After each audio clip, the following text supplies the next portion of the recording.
Vamos então responder qual é a definição correta daquela área de churrasqueira externa onde existe uma cobertura, porém não existe fechamento lateral, né? Então a pergunta era se é uma área molhada, molhável ou seca. A maioria das pessoas falou molhada, porém, muito provavelmente vai estar errada na maioria dos casos, para não dizer em todos os casos. Por quê? Porque ali pode formar lâmina d'água. Simples assim. Vamos à definição. Pegando a norma de desempenho parte 3, versão 2001 atualizada, a gente tem aqui área molhada, a edificação cuja condição de uso, exposição, pode resultar na formação de lâmina d'água, né, pelo uso normal a que o ambiente se destina. Logo, se houver uma chuva de vento, ali com certeza forma lâmina d'água, logo é uma área molhada. Porém, por que muita gente considera a área molhável? Existe uma contradição na continuidade do texto da norma, vamos ver. Daí a norma, depois de definir, ela traz exemplos, né? Então, banheiro com chuveiro, área de serviço e área descoberta. Vamos ver no exemplo da área molhável agora. Área molhável é a área da edificação que recebe respingos de água decorrentes da condição de uso e exposição e que não resulte na formação de lâmina d'água no uso normal a que o ambiente se destina, tá? Então aqui está falando que só pode formar respingos. E daí, por exemplo, banheiro sem chuveiro, lavabo, cozinha e sacada coberta. Muita gente interpreta então que uma sacada coberta é molhável, mas na verdade é molhada, porque forma a lâmina d'água, né? Pensando em chuva de vento. Só não vai formar lâmina d'água se não houver direcionamento de vento nenhum. Daí vai depender das obstruções do perímetro, né, da vizinhança e qual é o vento predominante ou quais são as direções de vento predominante ou até existentes naquela região. Tá? Na maioria dos casos, sempre em algum momento histórico, vai acontecer chuva de vento. E aqui a gente não está falando de formação de lâmina d'água uma vez em cada 1000, uma vez a cada 10.000, né? Não está falando isso. Não está falando que se é baixa a probabilidade de formação de lâmina d'água ou com tempo de retorno de tanto, está falando se existe condições no uso normal e exposição normal de formar lâmina d'água. Então eu posso adotar o tempo de retorno que eu bem compreender adequado, né? Ou todo o limite histórico possível. Tudo bem? E sempre, em algum caso, com certeza, vai entrar chuva de vento. Tudo bem?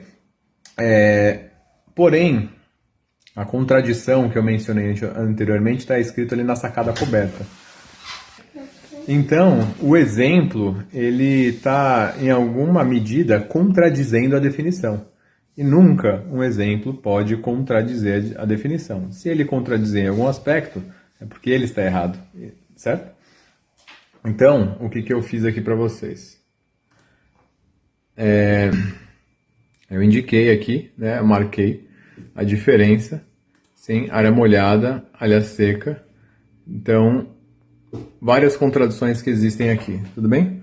Então aqui fala banheiro sem chuveiro, né? E aqui banheiro com chuveiro. O que dá para entender aqui? Que toda a área do banheiro ela deve ser molhada, né? E muita gente entende que só o box deve ser área molhada e a parte molhável, a parte de fora.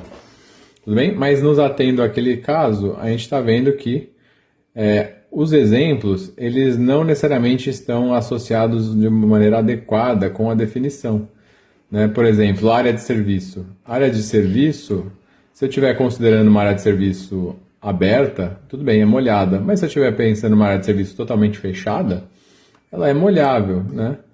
Então, os exemplos, eles, nesse caso, eles podem distorcer em algum grau a definição, tá? Se ainda você está com dúvida em relação a isso, se você não vai confiar só na definição, ou em algum caso onde existe polêmica, né? Ah, nunca vi chover, ou o que forma de empoçamento de água, eu não considero uma lâmina. Vamos pensar nisso. Isso acontece muito em estacionamento, né, coberto. O que está formando aqui é uma lâmina ou é respingo?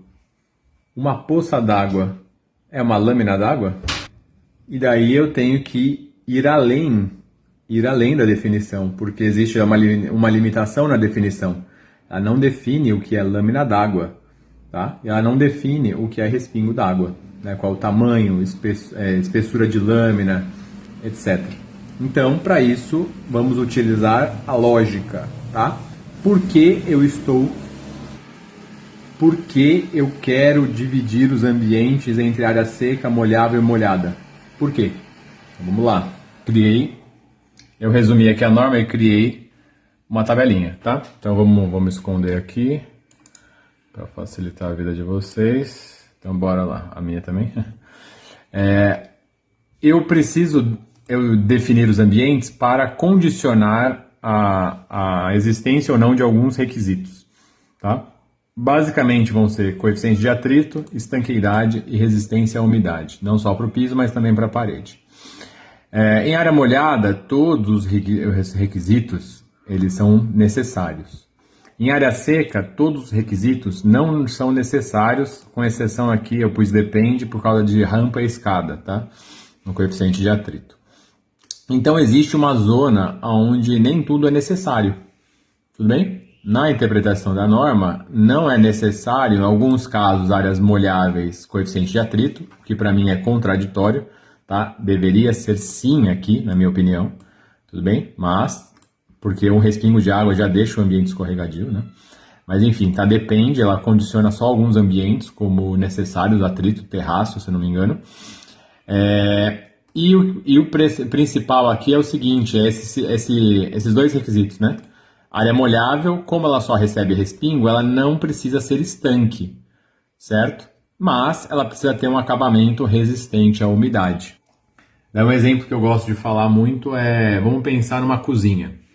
Uma cozinha, no uso normal, não vai formar lâmina d'água. Esse é um bom exemplo de área molhável, né? Mas pode estar sujeito a respingos ali da pia, da preparação dos alimentos. Tudo bem? Ela não precisa ser estanque, mas o acabamento precisa ser resistente à umidade. Se eu colocar ali um assoalho de madeira, um laminado, eles muito provavelmente vão degradar precocemente em comparação com um piso de revestimento cerâmico, tá? Mesmo sem impermeabilização por baixo. Tudo bem? Então é por isso que existe a definição desses ambientes. Agora vamos encaixar o que eu preciso com o que está acontecendo na realidade.